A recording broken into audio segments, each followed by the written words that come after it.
ஃப்ரெண்ட்வுட்ஸ் மக்களுக்கு வணக்கம். இன்னைக்கு நம்மளோட ஷோல யாரை பத்தி பேச போறோம் அப்படின்னா, ரோபோ சங்கருடைய பொண்ணு இந்திரஜா ஒரு பெரிய பிரச்சனையில இப்ப மாட்டிட்டு இருக்காங்க. அதை பத்தி தான் இப்ப நம்ம ஃபுல்லா பார்க்க போறோம். வாங்க பார்க்கலாம்.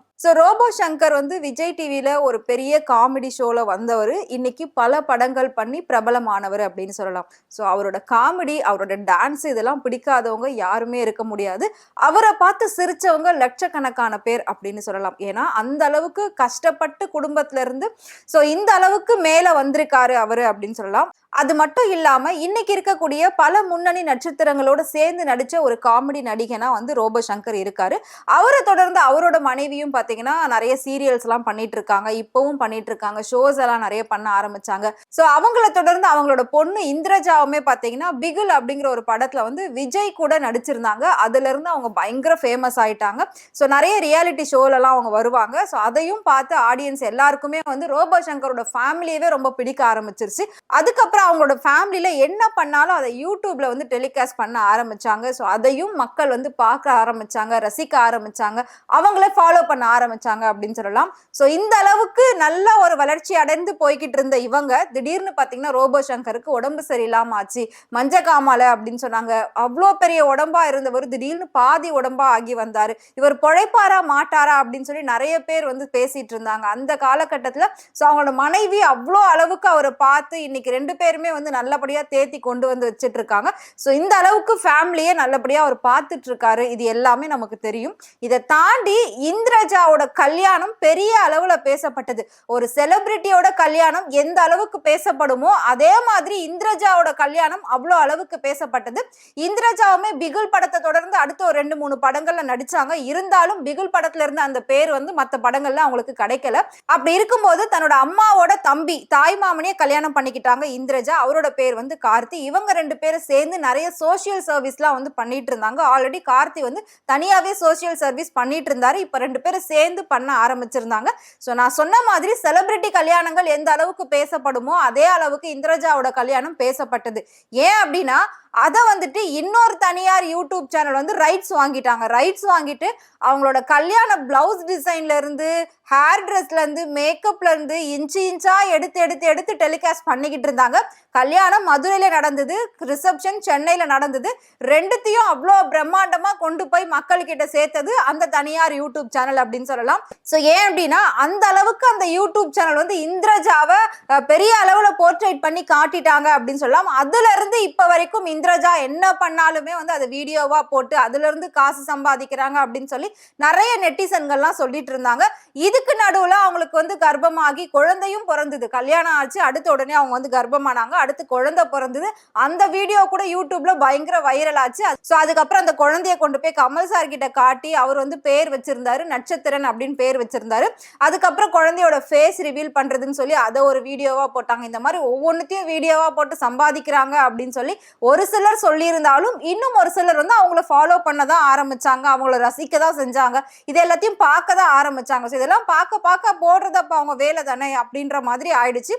அதை தொடர்ந்து நிறைய நிறுவனங்கள் என்ன பண்ணாங்க அப்படின்னா இந்திரஜாவை போயிட்டு கான்டாக்ட் பண்ணி உங்க குழந்தை மூலமா எங்களுக்கு வந்து ஆட்ஸ் வேணும், நீங்க இதெல்லாம் யூஸ் பண்றீங்கன்னு சொல்லி எங்களுக்கு ஆடு கொடுங்கன்னு சொல்லி நிறைய பெய்ட் ப்ரமோஷன்ல இந்திரஜா செஞ்சுக்கிட்டு இருந்தாங்க. அது மட்டும் இல்லாம இப்ப ரீசெண்டா அவங்க வந்து ஒரு பெரிய பிரச்சனையில மாட்டிட்டு இருக்காங்க அப்படின்றது நான் உங்களுக்கு ஓப்பனிங்லேயே சொல்லியிருந்தேன். அது என்ன பிரச்சனை அப்படின்னா இந்திரஜாக்கு குழந்தை பிறந்து இப்பதான் ஒரு 4-5 மாசம் ஆயிருக்கு. கிட்டத்தட்ட ரொம்ப சின்ன குழந்தையா தான் இருக்காங்க பார்க்கவே. அப்படி இருக்கிறப்ப அந்த குழந்தைய வெளியெல்லாம் கூட்டிட்டு போயிட்டு இந்த மாதிரி பெய்ட் ப்ரமோஷன் எதுக்காக பண்றீங்க அப்படின்னு சொல்லி நிறைய பேர் வந்து கண்டனம் தெரிவிச்சிருந்தாங்க இந்திரஜாக்கு. அப்படி இருக்கும்போது தான் ரீசெண்டா ஹீ குரு அப்படிங்கிற ஒரு டீச்சிங் சென்டருக்கு இவங்க குழந்தைய கூட்டிட்டு போயிருக்காங்க. அதையும் ஒரு வீடியோவா எடுத்து போட்டிருக்காங்க. அந்த டீச்சிங் சென்டர்ல என்ன பண்றாங்க அப்படின்னா அந்த குழந்தை 6 மாத குழந்தை, அந்த முகத்தை கூட சரியா வந்து அதால பார்க்க முடியல. அப்படி இருக்கிறப்ப அந்த குழந்தைய போய் அங்க உட்கார வச்சு பிரெயின் டெவலப்மெண்ட் சென்டர் அப்படின்னு சொல்லி அந்த குழந்தைக்கு டீச் பண்றோம்னு சொல்லி ஒரு குரூப் உட்கார்ந்து அந்த குழந்தைக்கு டீச் பண்ணிட்டு இருக்காங்க. அந்த வீடியோ வெளியாகி அதை பார்த்து திட்டாதவங்க யாருமே இருக்க முடியாது. 6 மாச குழந்தைக்கு என்னங்க அறிவு வளர்ச்சி கொடுக்குறீங்க அப்படின்ற மாதிரி எல்லாருமே பயங்கரமா வந்து ட்ரோல் பண்ணிட்டு இருந்தாங்க, பயங்கரமா திட்டிட்டு இருந்தாங்க அவங்கள அப்படின்னு சொல்லலாம். உங்களோட பணத்துக்காகவும் காசுக்காகவும் இப்படியெல்லாம் பண்ணுவீங்களா?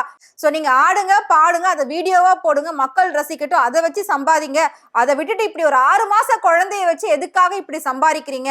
உண்மையிலே உங்க குழந்தைக்கு பிரெயின் டெவலப்மெண்ட் வேணும்ன்றதுக்காக அந்த சென்டர் போனீங்களா, இல்ல அந்த சென்டரை பெய்டு வாங்கிட்டு ப்ரமோஷன் பண்றதுக்காக அந்த குழந்தைய தூக்கிட்டு போயிட்டு அங்க இப்படி எல்லாம் பண்றீங்களா? ஒரு பேபி டவலா இருக்கட்டும், ஒரு ஃபீடிங் பாட்டிலா இருக்கட்டும், எல்லா விஷயத்தையும் எப்படி இப்படி வந்து குழந்தைய வச்சு ப்ரமோட் பண்றீங்க? என் குழந்தைக்கு நான் இதுதான் யூஸ் பண்றேன், இது நல்லா இருக்குன்னு ஏன் சொல்றீங்க? அது நல்லா இருக்கு நல்லா இல்லைன்றது உங்களுக்கு எப்படி தெரியும்? அந்த மாதிரி நிறைய பேர் வந்து அவங்கள திட்டிக்கிட்டு இருக்காங்க. ஸோ பணத்துக்காக ஆசைப்பட்டு என்ன வேணாலும் பண்ணுவீங்களா? குழந்தை 6 மாசம் தான் ஆகுது, அந்த குழந்தைய பத்திரமா பாத்துக்கிறத விட்டுட்டு அதையும் வீடியோவா போட்டுக்கிட்டு இருக்கீங்க அப்படின்ற மாதிரி நிறைய பேர் வந்து திட்டிக்கிட்டு இருக்காங்க. ஸோ இப்போ இதுக்கு வந்து குழந்தைகள் நல ஆர்வலர்கள் சங்கத்திலயுமே வந்து பாத்தீங்கன்னா கண்டனம் தெரிவிச்சிருக்காங்க. அவங்களுக்கு ஒரு வார்னிங் மாதிரியும் கொடுத்திருக்காங்க. இதே மாதிரி நிறைய பேர் அந்த மாதிரி பண்ணிட்டு இருக்காங்க. இப்படி பண்ணாதீங்க, குழந்தைய வச்சு சம்பாதிக்காதீங்க, நீங்க தனியா என்ன வேணாலும் வீடியோ போட்டுக்கோங்க, பட் குழந்தைய வந்து இந்த மாதிரி பண்ணாதீங்க, ஃபுல் ஃபோக்கஸ்ல குழந்தைய வைக்காதீங்க அப்படின்னு சொல்லியிருக்காங்க. ஏன் அப்படின்னா குழந்தை இல்லாதவங்க எத்தனையோ பேர் இருக்காங்க, குழந்தை வரம் வேண்டி எத்தனையோ பேர் கஷ்டப்பட்டுட்டு இருக்காங்க. நீங்க இப்படியெல்லாம் குழந்தைய வச்சுக்கிட்டு அட்டகாசம் பண்ணிக்கிட்டு இருக்கீங்க, இது எத்தனை பேரோட மனசை வந்து பாதிக்கும் அப்படின்றத நீங்க கொஞ்சம் கூட யோசிக்கிறது கிடையாது அப்படின்ற மாதிரி எல்லாருமே வந்து சொல்லிக்கிட்டு இருக்காங்க. சோ இந்திரஜாவோட இந்த செயல் கண்டிப்பா கண்டிக்கத்தக்கதுதான் அப்படின்னு சொல்லி வந்து சொல்லியிருக்காங்க. இதை இது வரைக்கும் யாருமே வந்து கொஞ்சம் கூட சரி அப்படின்னு சொல்லவே இல்லை. சோ ரோபோ சங்கருமே இதுக்கு வந்து எந்த ஒரு பதிலும் சொல்லல. இது மட்டும் இல்லாம அந்த குடும்பமே அந்த குழந்தைய வச்சு நிறைய வீடியோஸ் போட்டுக்கிட்டு இருக்காங்க அப்படின்ற மாதிரி கம்ப்ளைண்ட்ஸ் தொடர்ந்து வந்துகிட்டு இருக்கு. இது எல்லாமே கண்டிப்பா தடுக்கணும் அப்படின்னு சொல்லியிருக்காங்க. சோ ஏன் அப்படின்னா மக்களாகிய நீங்க எதை போட்டாலும் பாக்குறீங்க, எதை போட்டாலும் ரசிக்கிறீங்க, அதுக்கு ஒரு ஆயிரக்கணக்கில் லட்சக்கணக்கில் லைக்ஸ் போடுறீங்க, வியூஸ் கொடுக்குறீங்க, அப்ப எப்படி அவங்க போடாம இருப்பாங்க? பணத்தாசை யாரை விட்டுது அப்படிங்கிற மாதிரி தான் எல்லாருமே கேள்விகள் கேட்டுட்டு இருக்காங்க. இதுக்கு நடுவுல பாத்தீங்கன்னா ரோபோ சங்கருடைய மருமகன், அதாவது இந்திரஜாவோட ஹஸ்பண்ட் கார்த்திக் என்ன பண்ணிருக்காரு அப்படின்னா, நான் ஆல்ரெடி சொன்ன மாதிரி அவர் வந்து சோசியல் சர்வீஸ் நிறைய பண்ணிட்டு இருக்காரு. சோ மக்கள் மத்தியில அவருக்கு எப்பவுமே ஒரு நல்ல பெயர் இருக்கு. இதை தாண்டி இப்ப அவர் வந்து டிவிகே நிர்வாகி ராஜ்மோகனை போய் சந்திச்சிருக்காரு. எதுக்காக அவரை போய் சந்திச்சிருக்காரு? ஒருவேளை இவங்க மறுபடியும் போய் அரசியல்ல இணைய போறாங்களா, அந்த குடும்பமே போயிட்டு டிவிகேல இணைய போகுதா, விஜய்க்கு சப்போர்ட் பண்ண போறாங்களா அப்படின்ற ஒரு கேள்வியும் இருக்கு.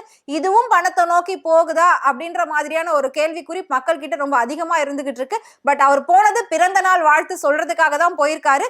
சோ இருந்தாலும் அவர் போனது பர்த்டே விஷ் பண்றதுக்காக தான் அப்படின்றது நம்ம எல்லாருக்குமே தெரியும். சோ அந்த போட்டோவை போஸ்ட் போட்டு இதை வச்சு ஏதாவது அவங்க கட்சிக்குள்ள போற மாதிரியான விஷயங்கள் நடக்குதா அப்படின்னு வந்து பின்னணி இருக்கு அப்படின்னு சொல்லி எல்லாருமே சொல்லிக்கிட்டு இருக்காங்க. சோ கூடிய சீக்கிரம் பார்க்கலாம் இவங்களோட நடவடிக்கை எங்க போய் முடிய போகுது, பணத்தாசை யாரை விட்டுது அப்படின்ற மாதிரி ஒவ்வொரு விஷயமும் பணத்தை நோக்கி தான் பண்றாங்களா, இல்ல உண்மையிலே எல்லாமே அவங்க வந்து உண்மையா உள்ளுணர்வோட பண்றாங்களா அப்படின்றது நமக்கு தெரியாது. பட் இருந்தாலும் இந்திரஜாவோட இந்த செயல் கண்டிக்கத்தக்கது தான் அப்படின்னு சொல்லி நிறைய பேர் சொல்லிட்டு இருக்காங்க. சோ நீங்க என்ன நினைக்கிறீங்க? இந்த மாதிரி குழந்தைங்களை வச்சு வீடியோ போடுறது சரியா தப்பா அப்படிங்கறத மறக்காம எங்களுக்கு கமெண்ட் பாக்ஸ்ல கமெண்ட்ல சொல்லுங்க. இதே மாதிரி நிறைய சுவாரஸ்யமான விஷயங்கள், நிறைய உண்மையான அப்டேட்ஸ் உங்களுக்கு தெரியணும் அப்படின்னு நினைச்சீங்கன்னா மறக்காம ஃப்ரெண்ட் டு சேனலை ஃபாலோ பண்ணிக்கோங்க.